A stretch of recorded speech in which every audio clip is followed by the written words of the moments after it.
This is the Intercultural Research Project. I'm Nathan Kuiper. This is my captive audience, just a couple of my friends. The thing I decided to do the project on, the culture that I chose was not really like an ethnicity or anything like that. I didn't want to do anything that was really common. So I chose I'm sorry, there's a dog underneath me. I chose the straight edge culture. I guess I'm interested in it because without really being a part of the culture itself, I share a lot of the beliefs, I guess you could say, and the beliefs essentially stem from the idea. Well, where it started from was back in the early 80s during the punk rock era in Great Britain, and it sort of came over here along with the popularity of punk rock bands. And the term straight edge actually was derived from a song called Straight Edge by the band Minor Threat.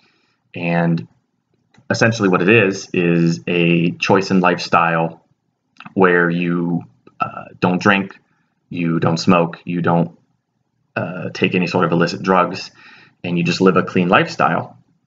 And the little bit of a history behind it, like I said, the term was coined by the band Minor Threat in 1981. Sam Sutherland was a writer in the early 2000s who wrote a lot about the early cultures of rock and roll music.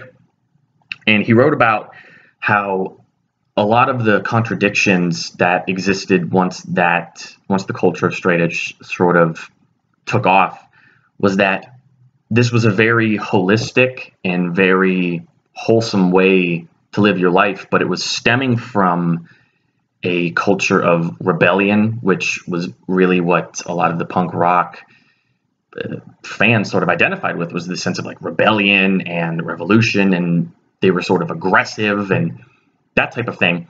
And it was sort of the opposite as what you were kind of used to hearing about from them. Slowly, eventually, what started to happen was they got they sort of elicited a bunch of people to oppose them almost. Ian, I'm having to get his name. I just want to make sure I get his name right. Ian, oh geez, I don't know how to pronounce his name. The lead singer of Minor Threat was actually interviewed in the book Sober Living for the Revolution. And he talked about how there was this movement against it, which was called Bent Edge, which was just a movement. It was just people that didn't agree with the idea of sober living and it being attributed to like the punk rock movement. And he talked about how during concerts and meetups and things like that, he would have people approach him and talk about how they were this counterculture to this thing that he was sort of responsible for starting.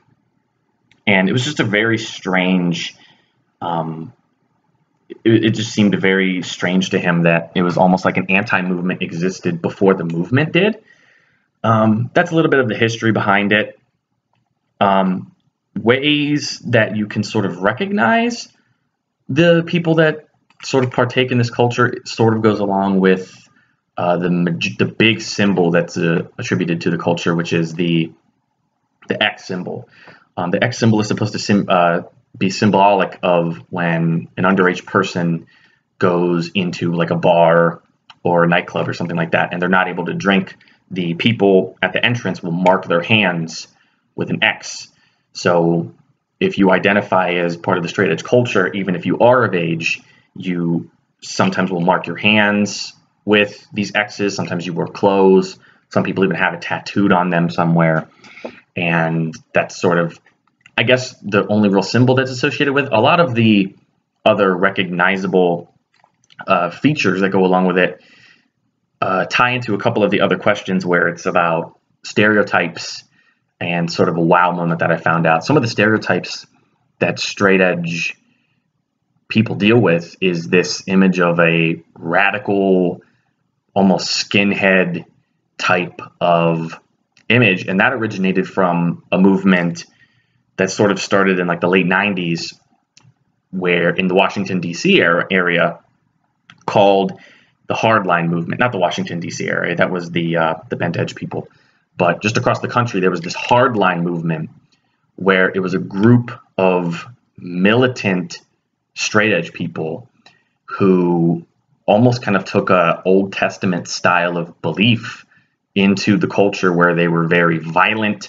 they were very extremely spiritual, and they kind of looked at people who partook in these activities as sort of evil and puppets of greater forces and things like that. And they were very, very violent, and that image sort of perpetrated through the entire country. You know, they were looked at as almost like a gang.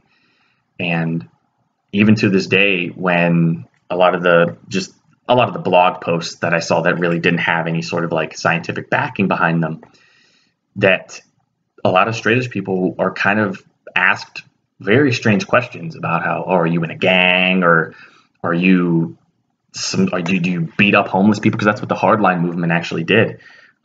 Modern day straight edge people are much more wholesome, much more docile as far as a group is concerned.